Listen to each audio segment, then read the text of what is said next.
Hello, I'm Amelia Reynolds. A crucial council meeting degenerated into chaos today when it was invaded by protesters.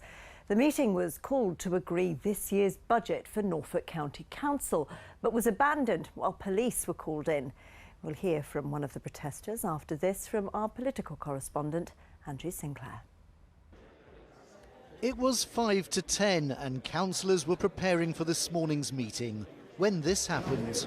Power to the people. Power to the people. People have power. 25 protesters had entered the chamber. Councillors looked on in bemusement. Eventually the chair called for order, but she couldn't make herself heard. And they kept on singing. It's a peaceful protest about climate change and about councils, local councils doing something about that. And it's people standing up for their children and their children's children. The meeting was adjourned. Councillors left the chamber. I think it's an affront to democracy, really. We're elected to do a job, and here we are, where this is preventing the meeting from happening. If we have no budget, we'll end up like America, where nothing can happen.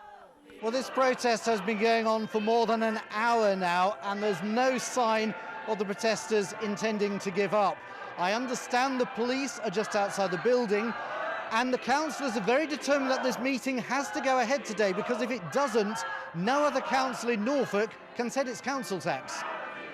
The group calls itself Extinction Rebellion, opposed to climate change and a planned extension to the ring road around Norwich. We're getting extreme weather events.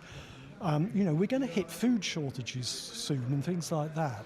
But does action like this really work? Wouldn't it be better to keep quietly lobbying and talking to people and trying to win them over? I've done that for 20 years. A councillor tried to persuade them to go, but they wouldn't move. So the police came in, and we were all told to leave. Some of the protesters decided enough was enough, but some didn't, and 4 were arrested. After 4¼ hours, the meeting got underway. Outside, the protesters celebrated their morning's work. Andrew Sinclair, BBC Look East, Norwich. Well, Green campaigner Rupert Read helped organise that protest. I asked him if he was proud of today's scenes. I think it was really amazing. For 4 hours, we stopped a meeting of Norfolk County Council, which was going to put money into this terrible road project they want to build. I think the protesters who did this today, my colleagues in Extinction Rebellion, I think they're heroes. But Rupert Read, you have been in politics. We have talked for many years now with your various roles in local politics. Surely you are an advocate of democracy, and democracy today you interrupted. I think the sad truth is, Amelia, that, and I think everyone knows this, our democracy is failing.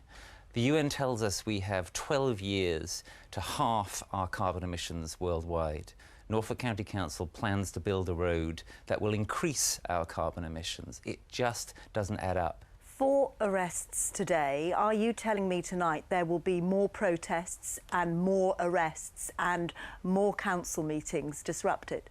Quite possibly, yes. Every single council that has not declared a climate emergency and that is not acting accordingly is hereby put on notice. We will, if necessary, disrupt you. Isn't the trouble with protesting like this, though, each time you have to ramp it up? So today the pictures are on the news, you're sitting here talking to me about it, 4 arrests. Next time you're going to have to up the ante. If you're saying that you need people to listen, how far does this go? Well, we're a completely non-violent organisation, so it always stays within those limits. But yes, you're right. If they won't listen, then we will have to ramp it up. How do you ramp it up? Well, we'll disclose that when the time comes. What? But how do you ramp it up, though? No, I'm People will be absolutely serious. You can't to know. expect me to broadcast what our forthcoming tactics are. But you have tactics and you have plans, do you? People might say that sounds like a threat.